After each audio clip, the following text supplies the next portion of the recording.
Hello மக்களே, welcome to my channel trending talkies official. இன்னைக்கு நம்ம பார்க்க போகிற சமையல் சிக்கன் மசாலா கிரேவி. அதுக்கு முன்னாடி நம்ம சேனலை சப்ஸ்கிரைப் பண்ணாதவங்க ப்ளீஸ் சப்ஸ்கிரைப் பண்ணுங்கள், பெல் ஐக்கானை மறக்காமல் கிளிக் பண்ணுங்கள். இந்த வீடியோவில் என்ன ஸ்பெஷல்னா, இன்றைக்கி சமைக்க போகிறது என்னோட ஹஸ்பண்ட். வாங்க வீடியோக்குள்ளே போகலாம். ஒரு 1/2 kg சிக்கன் எடுத்துருக்குறோம் இன்றைக்கி சிக்கன் கறி பண்ணுறதுக்காக. இதை சின்ன சின்னதாக கட் பண்ணியிருக்கிறேன், நல்லா கழுவி வச்சுருக்கேன், ட்ரை பண்ணி தான் வச்சுருக்கிறேன். இருந்தாலும் பாத்திரத்தில் வச்சா லாஸ்ட்டில் கொஞ்சம் தண்ணி இருக்கும், அப்போ சரிப்பட்டு வந்துடும். அந்த ட்ரை பண்ணிடலாம். சின்னதாக கட் பண்ணதுக்கு இன்னும் ரீசன், என் வீட்டில் 2 பசங்க இருக்கிறாங்க, 2 பேரும் சண்டை போட்டுப்பாங்க. அதனால் சின்னதாக கட் பண்ணால் குவான்டிட்டியும் அதிகமாக வரும், சண்டையும் போட்டுக்க மாட்டாங்க. அப்புறம் இந்த சிக்கன் கிரேவிக்காக கறிக்காக வெங்காயம், நம்ம நார்மல் வெங்காயம் சின்ன சைஸில் எடுத்திருக்கேன், ஒரு 5 வெங்காயம் எடுத்திருக்கேன்.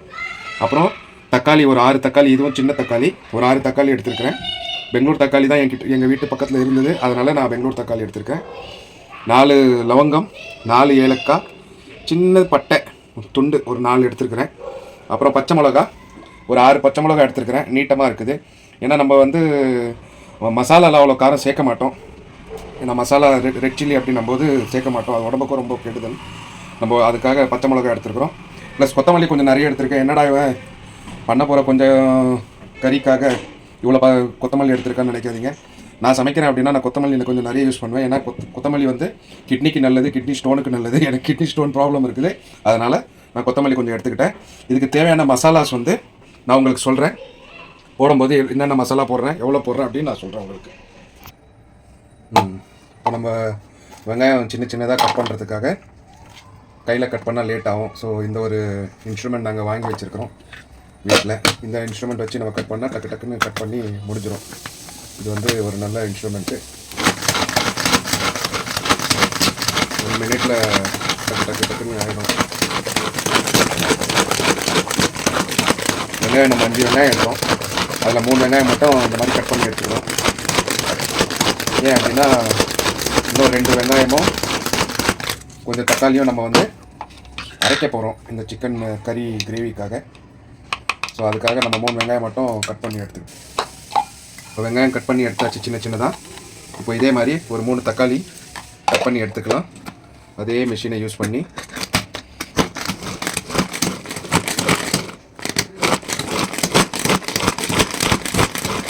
நல்லா கிரைண்ட் ஆகிடும். நமக்கு வதக்கும் போது டைம் ரொம்ப எடுத்துக்காது, ஈஸியாக வதங்கிடும். ஏன்னா இது பெங்களூர் தக்காளி அப்படின்றதுனால கொஞ்சம் டைம் எடுத்துக்கும். அதனால் இந்த மாதிரி கட் பண்ணிட்டோம்னா சின்னதாகிடும், பேஸ்ட் மாதிரி. ஸோ வதங்கிறதுக்கு ஈஸியாகிடும். இப்போ வெங்காயம் தக்காளி கட் பண்ணிட்டோம். இப்போ இந்த 2 வெங்காயம் சின்ன சைஸ் வெங்காயம் 5 எடுத்துருந்தோம், அதில் 3 கட் பண்ணிட்டோம். இப்போ 2 இருக்குது. தக்காளி 6 சின்ன தக்காளி இருந்தது, அதில் 3 கட் பண்ணி அதில் எடுத்துக்கிட்டோம் வதக்கிறதுக்காக.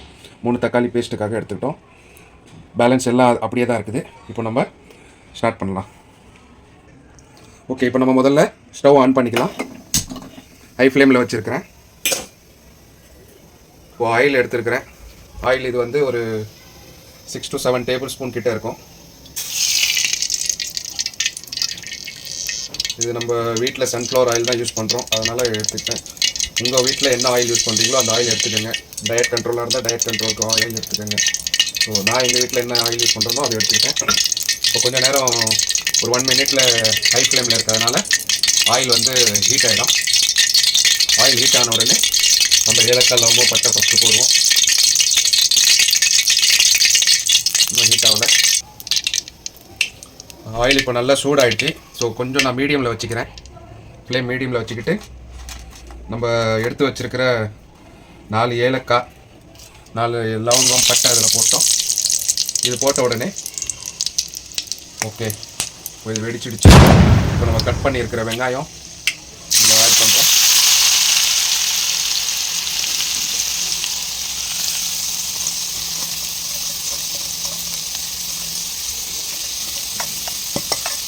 வெங்காயம் ஆட் பண்ணியாச்சு.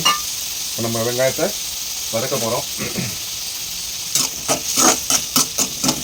ஸோ இப்போ நம்ம ஃப்ளேமும் ஹையில் வச்சுக்கலாம்.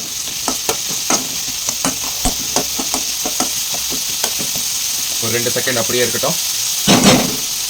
வெங்காயம் வதங்கிறதுக்கு ஒரு 2 செகண்ட் ஆகும். வெங்காயம் ஒரு 2 மினிட்ஸ் ஆகிடுச்சு. வெங்காயம் நல்லா வதக்கிட்டு வந்துடுச்சு. கொஞ்சம் பேர் வந்து சீரகம் சோம்பு ஆட் பண்ணுவாங்க, கொஞ்சம் பேர் ஆட் பண்ண மாட்டாங்க. நான் வந்து ஒரு பேச்சுலர் சமையல் மாதிரி தான் எப்போவுமே சமைப்பேன். அதனால் கொஞ்சோண்டு சீரகம் கொஞ்சோண்டு சோம்பு ஆட் பண்ணிக்கிறேன். இந்த எண்ணெயிலேயே போட்டால் வதங்கிறேன். முதல்லையே போட்டால் கருகி போயிடும். அதனால் நான் இந்த மாதிரி வெங்காயம் வதங்கும் போது கொஞ்சம் ஆட் பண்ணுவேன். ஸோ நீங்கள் இதே மாதிரி ஆட் பண்ணாலும் ஓகே தான், இல்லை முதல்ல ஆட் பண்ணாலும் ஓகே தான், உங்கள் இஷ்டம். ஆட் பண்ணிவிட்டு கிளறி விடுங்க. ஏன்னா ஆயிலும் நல்லா ஹீட் ஆகிருக்குது. ஸோ அதில் அந்த சீரக சோம்பு வதங்கிடும். இப்போ நம்ம லைட்டாக வந்து மஞ்சள் பொடி கொஞ்சம் போட்டுக்கலாம். ஏன்னா நம்ம நான்வெஜ் சமைக்கிறோம். ப்ளஸ்ஸு இது மஞ்சள் பொடி நான் ஒரு 1/2 ஸ்பூன் யூஸ் பண்ணியிருக்கேன். போட்டுட்டு கொஞ்சம் கிளறி விட்டுக்கிறேன்.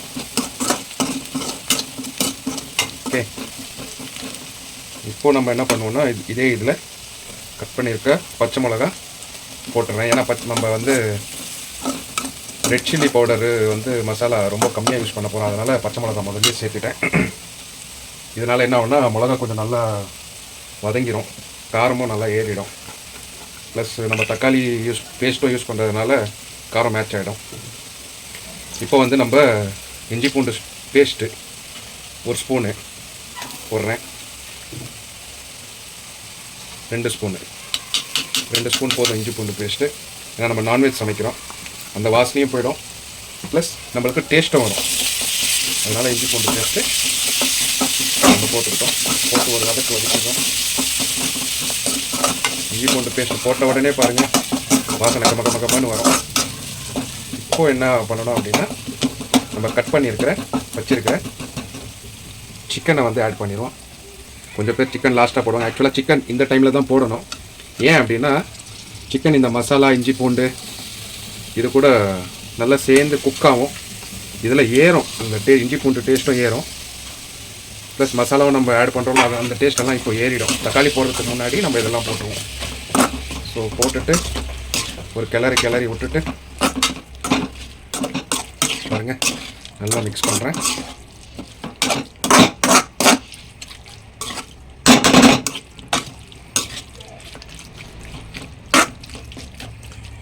இப்போ நம்ம நல்லா மிக்ஸ் பண்ணியாச்சு. ஒரு 2 to 3 மினிட்ஸ் அப்படியே ஒரு மீடியம் ஃப்ளேமில் வச்சு விட்டு சிக்கன்லேருந்து தண்ணி வரும். ஸோ தண்ணி வந்துருச்சுன்னா அப்போ நம்ம தக்காளி இதெல்லாம் சேர்க்கறதுக்கு பிளான் பண்ணலாம். ஸோ இப்போ ஒரு 2 to 3 மினிட்ஸு மீடியம் ஃப்ளேமில் அது வேகட்டும். A few moments later 2 minutes ஆயிடுச்சு. இந்த என்ன ஆயிருக்குன்னு பார்ப்போம். பாருங்கள் லைட்டாக தண்ணி விட்டுருக்குது. லைட்டாக இப்போ தான் விட ஆரம்பிச்சிருக்குது. ஸோ இன்னொரு 2 to 3 மினிட்ஸ் இருக்கட்டும். ஒரு கிளறி விட்டுடலாம். ஓகே, இப்போ நம்ம என்ன பண்ணுவோம், இதில் கொஞ்சோண்டு உப்பு சேர்த்துக்கலாம். கொஞ்சம் இதில் கறியிலையும் உப்பு இறங்கும், அதனால் கொஞ்சம் உப்பு சேர்த்துக்கலாம். உப்பு வந்து உங்களுக்கு எவ்வளோ தேவையோ அதில் அந்த அளவுக்கு யூஸ் பண்ணிக்கோங்க. இப்போ நான் ஒரு 50% சேர்த்துட்டேன். ஏன் அப்படின்னா இந்த சிக்கனு, இந்த இஞ்சி பூண்டு, இந்த ஸ்பைசஸ்ஸு, ஆனியனு இது கூட நல்லா ஜெல்லாகி சேர்ந்துறதுக்காக அந்த மாதிரி போட்டிருக்கேன். இப்போ கிளறி விட்டாச்சு. இன்னொரு 2 to 3 மினிட்ஸு இதே மீடியம் ஃப்ளேமில் இருக்கட்டும். இப்போ இந்த டைமில் நம்ம என்ன பண்ணுவோம், இந்த தக்காளி வெங்காயம் எடுத்து வச்சுருக்கோம்ல அதை வந்து அரைச்சிக்கலாம் டேஸ்ட்டுக்காக. அந்த 3 தக்காளியும் 2 வெங்காயம் ஜாரில் போட்டாச்சு. இப்போ நம்ம இது நல்லா நைஸாக மிக்சரில் போட்டு எடுத்துப்போம்.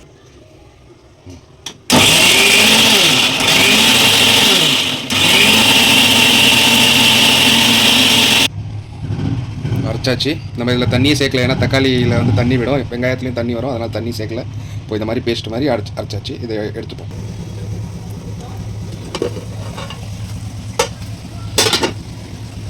பாருங்கள் சிக்கனில் நல்லா தண்ணி விட்டுடுச்சு. சொன்ன மாதிரியே 3 மினிட்ஸ் டோட்டல் 5 மினிட்ஸ் ஆச்சு. 5 மினிட்ஸில் இது ரெடி ஆகிடுச்சு. இப்போ நம்ம இதில் சிம் வச்சுப்போம் ஸ்டவ்வு. இதில் வந்து கட் பண்ணி வச்சுருக்கிற தக்காளி அதை சேர்த்துப்போம். 3 தக்காளி வச்சுருந்தோம், அது இதில் சேர்த்துப்போம். சேர்த்துட்டு ஒரு கிளறி விட்டுருவோம்.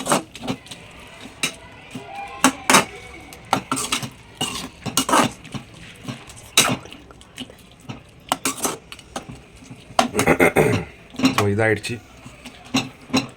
இப்போது ஒரு 2 மினிட்ஸ் திருப்பி அந்த தக்காளி வதங்கிறதுக்காக மூடி வச்சுருவோம். A few moments later. Okay, இப்போ டைம் ஆகிடுச்சு 2 மினிட்ஸ். இப்போ பாருங்கள், இங்கே நல்லா தண்ணி விட்டுருச்சு. தக்காளியும் நல்லா ஸ்மாஷ் ஆகி போட்டதுனால நல்லா சில்ல ஆகிடுச்சு. இப்போ நம்ம என்ன பண்ணுவோம் அப்படின்னா, அரைச்சி வச்சுருக்கிறேன் பேஸ்ட் இருக்குல்ல, இந்த பேஸ்ட்டை, வெங்காய தக்காளி பேஸ்ட்டை இதுலேயே போட்டுருவோம். ஏன் அப்படின்னா நம்ம வதங்கும் போது எதுவும் சேர்ந்து வதங்கிடும். அதனால் இதையும் சேர்த்துக்கலாம். கொஞ்சோண்டு தண்ணி போட்டு ஓகே, இதுவும் சேர்த்தாச்சு. இப்போ திருப்பியும் ஹை ஃப்ளேமில் வச்சுக்கோங்க. வச்சுக்கிட்டு இந்த பேஸ்ட்டை நல்லா கிளறி விடுவோம். கிளறி விட்டாச்சு. இப்போ நம்ம என்ன பண்ணுவோம் அப்படின்னா, இதில் கொஞ்சம் மிளகாத்தூள், நம்ம ஆல்ரெடி பச்சை மிளகா சேர்த்துருக்கிறதுனால ஒரு 1/2 ஸ்பூனு வீட்டில் அரைச்ச மிளகாத்தூள் இது. இதில் மல்லித்தூளும் சேர்ந்துருக்குது. ஸோ இதை கொஞ்சோண்டு இப்போ சேர்த்துக்கிறோம். ஃபைனலாக நம்ம காரம் செக் பண்ணிக்கலாம். இது கூட நம்ம சிக்கன் மசாலா இருக்குது, இதுவும் வீட்டில் அரைச்சது தான். இந்த மசாலாவை சேர்த்துப்போம். இது ஒரு 2 டேபிள் ஸ்பூன் சேர்த்துக்கோங்க. அப்புறம் நம்ம ஆல்ரெடி ஏலக்காய் லவங்கம் பட்டை சேர்த்துக்கிறதுனால கரம் மசாலா கொஞ்சம் சேர்த்துக்கலாம். இது 1/2 டேபிள் ஸ்பூன் இருக்கும், சின்ன ஸ்பூன் இது. இப்போ திருப்பியும் நல்லா கிளறி விட்டுக்கலாம். பாருங்க, நல்லா இதாக வச்சு ஹை ஃப்ளேமில் வச்சு தான் பண்ணுறேன். இப்போது கொஞ்சம் சிம்மில் வச்சுப்போம். சிம்மில் வச்சுக்கிட்டு இப்போ நான் வந்து இதில் கொஞ்சம் ஜீரா பவுடர் சேர்க்குறேன். ஒரு 1/4 டேபிள் ஸ்பூன் ஜீரா பவுடர் சேர்த்துக்கிறேன். ஜீரா பவுடர் இது. அப்புறம் கொஞ்சம் கட் பண்ணி வச்சுருக்க கொத்தமல்லியில் கொஞ்சம் கொத்தமல்லி இதில் போட்டுறேன். ஏன்னா அது கூட அந்த மசாலா ஜெல் ஆகணும், அதுக்காக போட்டுக்கிட்டு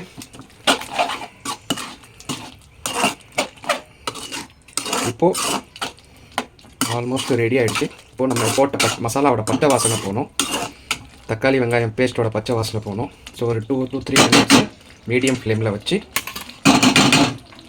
நம்ம விட்டுறலாம்.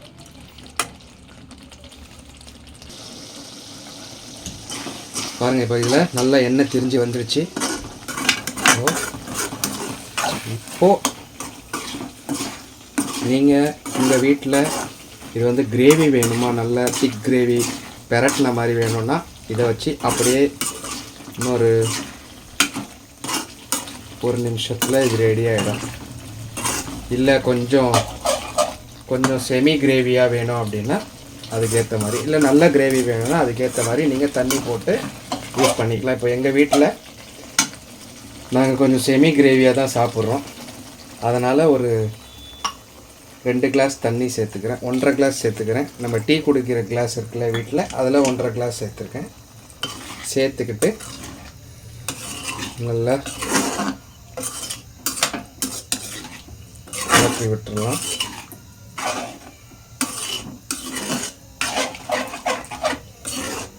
ஸோ இப்போ நம்ம என்ன பண்ணுவோம், இதில் காரம் உப்பு இதெல்லாம் டேஸ்ட் ஒரு 2 கொதி வரட்டும். கொதி வந்த உடனே நம்ம உப்பு காரம் இதெல்லாம் டேஸ்ட்டு இதெல்லாம் செக் பண்ணிக்கலாம். செக் பண்ணிவிட்டு ஏதாவது கம்மியாக இருந்தால் நம்ம ஆட் பண்ணிக்கலாம். எதுவும் கம்மியாக இல்லை அப்படின்னா ஃபைனலாக கொத்தமல்லி போட்டுட்டு நம்ம இறக்கிடலாம். ஒரு 1 மினிட்டு பாருங்கள், இப்போ நல்லா கொதிக்குது. ஹை ஃப்ளேமில் தான் வச்சுருக்கிறேன்.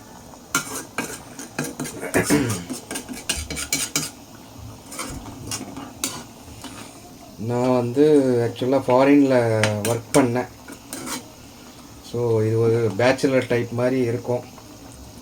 கிடைக்கிற மசாலாலாம் போட்டு பண்ணுவோம், பட் ரொம்ப டேஸ்ட்டாக வரும். ஆனால் வீட்டில் சமைக்கும்போது கிடைக்கிற மசாலா போடல. ஸ்டில் நாங்கள் என்னென்ன மசாலா யூஸ் பண்ணோமோ எல்லாத்துலேயும் கொஞ்சம் கொஞ்சம் போட்டிருக்கேன். ஃபைனல் அவுட் புட்டு எப்படி இருக்குன்னு பார்த்துக்கலாம். பாருங்கள், இப்போ மேலே எண்ணெய் அப்படியே திரிஞ்சு வருது. இன்னொரு நல்லா கொஞ்சம் திரிஞ்சு வந்த உடனே நம்ம இதோட டேஸ்ட்டு பார்த்துக்கலாம். டேஸ்ட் ஓகே அப்படின்னா கொத்தமல்லி போட்டு நம்ம இறக்கிடலாம். ஒரு 1 minute ஆகட்டும். ஓகே, இப்போது இது பாருங்கள், எண்ணெய்லாம் திரிஞ்சு வந்துடுச்சு, நல்லா குக் ஆகிடுச்சு. இப்போ நம்ம செக் பண்ணிக்கலாம், நல்லா ஓகேவாக இருக்கா மசாலா, காரம், உப்பு.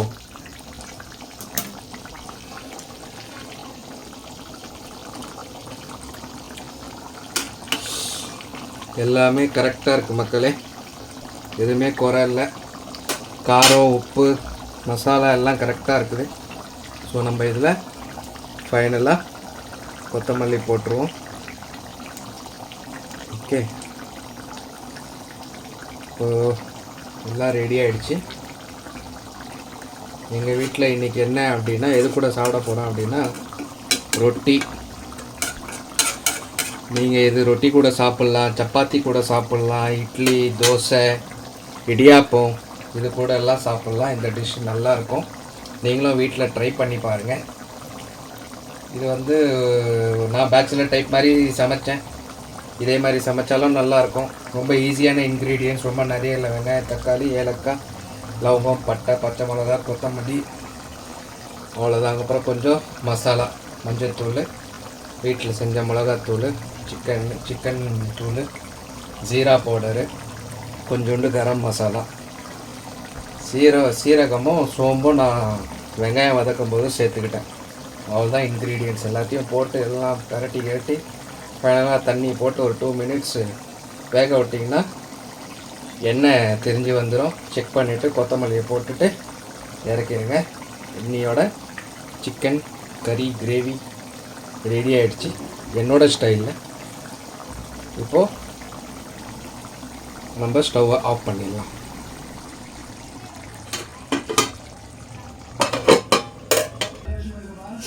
ஸோ எங்கள் வீட்டில் இப்போது இன்றைக்கி ரொட்டி செஞ்சுருக்கோம். இந்த ரொட்டி கூட நம்ம செஞ்சு வச்சுருக்கிற சிக்கன் கிரேவி ஃபஸ்ட்டு என் பொண்ணுக்கு தான் கொடுக்க போகிறேன். ஏன்னா அவள் எல்லாமே கரெக்டாக சொல்லிடுவாள், குறை மசாலா, உப்பு.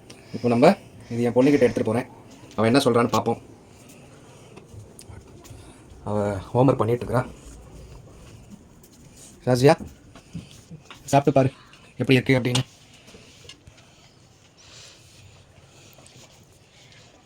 என்ன கரெக்டாக இருக்கா? உப்பு, காரம், மசாலா.